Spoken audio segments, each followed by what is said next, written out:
ಆತ್ಮೀಯ H16 news ಅರ್ಥಾತ್ ಸೀತಾರಾಮ್ ನ್ಯೂಸದ ವೀಕ್ಷಕರೇ, ನಾನು ನಿಮ್ಮವ ಎಂ ಆಯುಧ ಮಲ್ಲಪ್ಪ ಜೊತೆ ಅವರು.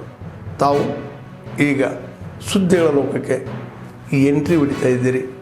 ಈ ಸುದ್ದಿಗಳನ್ನು ಪ್ರತಿಯೊಂದು ನೋಡೋ ಜೊತೆಗೆ ನಿಮ್ಮ ಅಭಿಪ್ರಾಯಗಳನ್ನು ಹಚ್ತಾ ಇರ್ರಿ. ಯಾಕಂದರೆ ಈ ಸುದ್ದಿಗಳು ನಿಮಗಾಗಿ, ನಿಮ್ಮ ಬದುಕಿಗಾಗಿ, ನಿಮ್ಮ ವೈಚಾರಿಕೆಗಾಗಿ, ನಿಮ್ಮ ತಿಳುವಳಿಕೆಗಾಗಿಯೂ ನಿಮಗೆ ಗೊತ್ತು.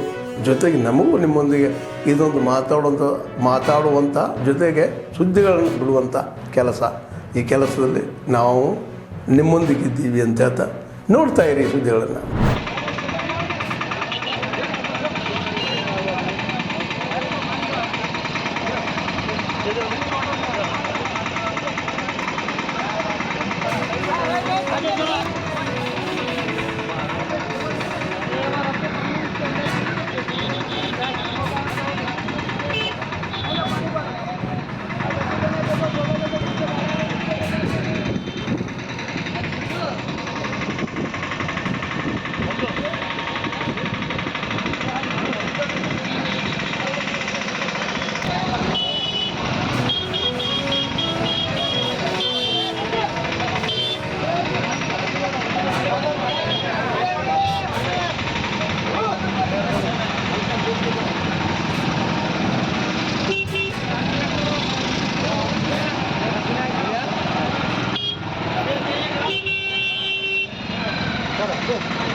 ಏನು ನಾವು ಈಗ ಹೋರಾಟದಲ್ಲಿ ನಾವು ಸರ್ಕಾರಿ ಅಧಿಕಾರಿಗಳ ಈ ಥರ ಮುಗಿಸ್ಗೆ ಹಿಂದೆ ನಮ್ಮ ಪ್ರೊಫೆಸರ್ ಅವರು ಎಲ್ಲ ಅಧಿಕಾರಿಗಳು ಇದು ಮಾಡ್ಕೊಂಡು ಎಲ್ಲ ಇದರಲ್ಲಿ ಮುಗಿಸ್ಕೊಂಬಂತ ಆ ಥರ ನಮ್ಮ ಪ್ರಕಾಶನ್ ಅವರು ಇವಾಗ ಎಲ್ಲ ಕಡೆಯಿಂದಲೂ ಅವ್ರದೇ ಭಾರಿ ಫೀಲ್ಡ್ ಜೋರಾಗಿ ಎಲ್ಲ ಅಧಿಕಾರಿಗಳು ಈವರೆಗೆ ಯಾರೂ ಆ ಥರ ಮಾಡ್ತಾ ಇಲ್ಲ.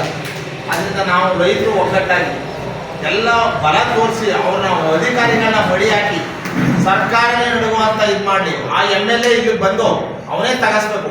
ಆ ಥರ ಉಗ್ರವಾದ ಹೋರಾಟನೀಗ ನಾವು ಇಡೀ ಚಾಮರಾಜನಗರ ಜಿಲ್ಲೆಯಲ್ಲೂ ಬೇಕಾದ್ರೆ ಬರ್ತೀವಿ. ಇಲ್ಲ ಬಂಡೀಪುರದಲ್ಲಿ ಇಟ್ಟರು ಸರಿ, ಇಲ್ಲ ಚಾಮರಾಜನಗರ ಜಿಲ್ಲೆಯಲ್ಲೇ ಇಟ್ಟು ಈ MLA ಇವ್ರನ್ನೆಲ್ಲ ಕರೆಸಿ ಅದಕ್ಕೆ ಅವ್ರಿಗೆ ಮಾತ್ರ ಕೊಟ್ಟೆ ಕೊಡಿಸ್ಬೇಕು. ಅವ್ರು ಸಿಕ್ಕಕ್ಕಿಲ್ಲ, ಅಧಿಕಾರಿಗಳನ್ನ ಮಟ್ಟ ಹಾಕ್ಬೇಕು. ಏನೇ ಆಗಲಿ ಖರ್ಚು ಏನಾಗುತ್ತೆ ನಾವು ರೈತರಿಗೆ ಕೊಡೋಣ ಅಂತ ನಾನು ಬೆಂಬಲವನ್ನು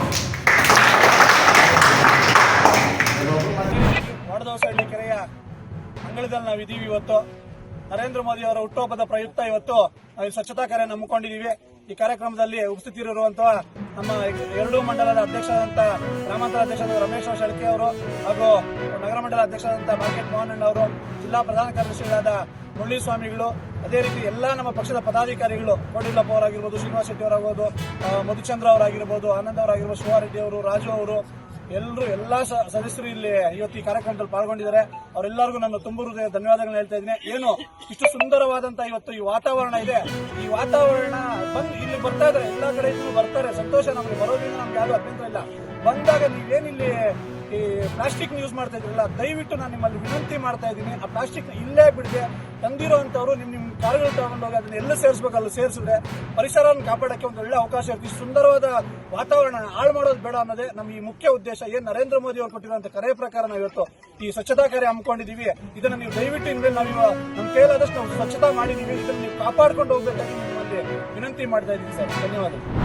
ಈ ಎಲ್ಲಾ ಕಾರ್ಯಕ್ರಮವನ್ನು ಯಶಸ್ವಿಯಾಗಿ ನಡೆಸಿಕೊಂಡು ಬಂದಂತಹ ನಮ್ಮ ಪತ್ರಕರ್ತರು, ಮಾಧ್ಯಮ ಮಿತ್ರರು ನಿಮ್ಮೆಲ್ಲರಿಗೂ ಸಹ ನನ್ನ ಹೃದಯಪೂರ್ವಕವಾಗಿ ಸ್ವಾಗತಿಸುತ್ತಾ, ಬಂಧುಗಳೇ, ಶ್ರೀಶೈಲ ಧರ್ಮಸ್ಥಳ ಶ್ರೀ ಮಂಜುನಾಥ ಸ್ವಾಮಿ ಆಶೀರ್ವಾದದೊಂದಿಗೆ ಈಗಾಗಲೇ ಈ ರಾಜ್ಯಾದ್ಯಂತ ಎಲ್ಲ ಜಿಲ್ಲಾ ಕೇಂದ್ರಗಳಲ್ಲಿ, ತಾಲೂಕು ಕೇಂದ್ರಗಳಲ್ಲಿ ಅತ್ಯಂತ ವಿಶೇಷವಾಗಿ ಅಭಿವೃದ್ಧಿ ಪಥದಲ್ಲಿ ನಮಗೆಲ್ಲ ಸ್ಥಾನ ಸೌಲಭ್ಯವನ್ನು ನೀಡುತ್ತಾ ನಮ್ಮ ಅಭಿವೃದ್ಧಿ ಬಯಸುತ್ತಾ ವೀರೇಂದ್ರ ಹೆಗ್ಗಡೆ ಅವರು ನಮ್ಮೆಲ್ಲರಿಗೂ ನಿಮ್ಮೆಲ್ಲರಿಗೂ ಒಳ್ಳೆ ಅವಕಾಶ ಕೊಟ್ಟಿದೆ. ಅದನ್ನು ನಾವು ಸದುಪಯೋಗ ಪಡಿಸಿಕೊಳ್ಬೇಕು. ಯಾಕಂದ್ರೆ ಈಗ ಆಳುವಂತಹ ಸರ್ಕಾರಗಳು, ಕೇಂದ್ರ ಸರ್ಕಾರ ಆಗಿರ್ಬೋದು, ರಾಜ್ಯ ಸರ್ಕಾರ ಆಗಿರ್ಬೋದು, ಈ ಸರ್ಕಾರಗಳು ನೀಡದೇ ಇರುವಂತಹ ಹಲವಾರು ಪ್ರಯೋಜನಗಳನ್ನು, ಹಲವಾರು ಉಪಯೋಗಗಳನ್ನು ಇವತ್ತು ನಮ್ಮ ಶ್ರೀಶೈಲ ಧರ್ಮಸ್ಥಳ BC ಟ್ರಸ್ಟ್ ಕಡೆಯಿಂದ ನಮಗೆ ಸಿಗ್ತಾ ಇದ್ದಾರೆ ಬಂಧುಗಳೇ. ಯಾಕಂದ್ರೆ ಈ ಹಿಂದೆ ನೀವು ನೋಡ್ಬೋದು, ಕಳೆದ 4 ವರ್ಷ ಹಿಂದೆ ಬಾಗೇಪಲ್ಲಿಯಲ್ಲಿ 50,000 ಸಾಲ ಪಡಿಬೇಕಂದ್ರೆ 100 ದಾಖಲೆ ಕೊಡಬೇಕಾಗಿತ್ತು. 1 ಲಕ್ಷ ಸಾಲ ಪಡಿಬೇಕಾದ್ರೆ ಮನೆಯ ಪತ್ರವನ್ನು ಹಣ ಬಿಡಬೇಕಾಗಿತ್ತು ಬ್ಯಾಂಕ್ ಅಲ್ಲಿ. ಅದರ ಜೊತೆಗೆ ನಮ್ಗೆ ಗೊತ್ತಿರೋ ತಗೊಳ್ಳೋದಂದ್ರೆ ಮೀಟರ್ ಬಡ್ಡಿ 10%, 20%, 30%, ವಾರದ ಬಡ್ಡಿ, ದಿನದ ಬಡ್ಡಿ, ತಿಂಗಳ ಬಡ್ಡಿ, ಈ ತರ ಬಡ್ಡಿಗಳು ಕಟ್ಟಿ ನಾವು ಸಂಪಾದನೆ ಮಾಡಿದ್ದೆಲ್ಲ ಆ ಯಾರು ಬಡ್ಡಿದಾರರಿಗೆ ದುಡ್ಡು ಯಾರು ಕೊಡ್ತಾರೋ ಅವ್ರು ಬಡ್ಡಿ ರೂಪದಲ್ಲಿ ಕೊಡಬೇಕಾಗಿತ್ತು. ನಮ್ಮ ದುಡಿಮೆ ಏನು ಉಳಿತಾ ಇರಲಿಲ್ಲ. ತುಂಬಾ ಕಷ್ಟದ ಪರಿಸ್ಥಿತಿ ಇತ್ತು ಕಳೆದ ವರ್ಷದಲ್ಲಿ. ಒಂದು ಮನೆ ಕಟ್ಟುವ ಕನಸು ನನಸಾಗಲಿಲ್ಲ. ಒಬ್ಬ ಮಕ್ಕಳಿಗೆ ಒಳ್ಳೆ ವಿದ್ಯಾಭ್ಯಾಸವನ್ನು ಕೊಡುವಂತಹ ಅವಕಾಶ ಸಿಗಲಿಲ್ಲ. ಒಳ್ಳೆ ವಿದ್ಯಾಭ್ಯಾಸ ಕೊಡೋಣ, ಒಳ್ಳೆ ಮನೆ ಕಟ್ಟೋಣ, ಹಲವಾರು ಕನಸು ಮಾಡಿಕೊಳ್ಳಿಕ್ಕೆ ಆಗದ ಸಂದರ್ಭದಲ್ಲಿ ಆ ದೇವರೇ ಆ ಧರ್ಮಸ್ಥಳದ ಶ್ರೀ ಮಂಜುನಾಥ ಸ್ವಾಮಿ ಆಶೀರ್ವಾದದೊಂದಿಗೆ ಧರ್ಮದ ಸ್ಥಳದ ಹೆಸರಲ್ಲೇ ಇದೆ ಆ ಧರ್ಮ ಅನ್ನೋದು. ಆ ಧರ್ಮಸ್ಥಳದ ಮಂಜುನಾಥ ಸ್ವಾಮಿಯೇ ನಮ್ಮ ಇಡೀ ತಾಲೂಕಿಗೆ ಬಂದು ಧರ್ಮಕ್ಷೇತ್ರದ ಆತ್ಮೀಯರೇ, ಎಲ್ಲ ಸುದ್ದಿಗಳನ್ನು ನೋಡಿದ್ರಲ್ಲ, ಏನು ಅನಿಸ್ತು ನಿಮಗೆ? ಇದರಲ್ಲೇ ನಿಮ್ಗೆ ಲೈಕ್ ಆಗಿರ್ಬೋದು, ಡಿಸ್ಲೈಕು ಆಗಿರ್ಬೋದು, ಕಾಮೆಂಟ್ ಬೇಡಪ್ಪ ಅಂತೂ ಅನಿಸಿರ್ಬೋದು, ಕಾಮೆಂಟ್ ಮಾಡಬೇಕಪ್ಪ ಅನಿಸ್ಬೋದು, ಶೇರ್ ಮಾಡಬಾರ್ದಪ್ಪ ಅನಿಸಿರ್ಬೋದು, ಅದು ಮಾಡಬೇಕು ಅನಿಸಿರ್ಬೋದು. ಏನಾದರೂ ಆಗಲಿ ಶೇರ್ ಮಾಡ್ತಾಯಿರಿ, ಈ ನ್ಯೂಸ್ಗಳನ್ನ ಹಂಚ್ತಾ ಇರಿ, ಜೊತೆಗೆ ಇದಕ್ಕೆ ಸಬ್ಸ್ಕ್ರೈಬ್ ಆಗ್ತಾಯಿರಿ ಅಂತ ಹೇಳ್ತಾ H16 ನ್ಯೂಸ್ ಅರ್ಥಾತ್ ಹೇ ಸೀತಾರಾಮ್, ಇದು ಸತ್ಯದ ಕೈಗೆ ನಡಿ. ವಂದನೆಗಳು.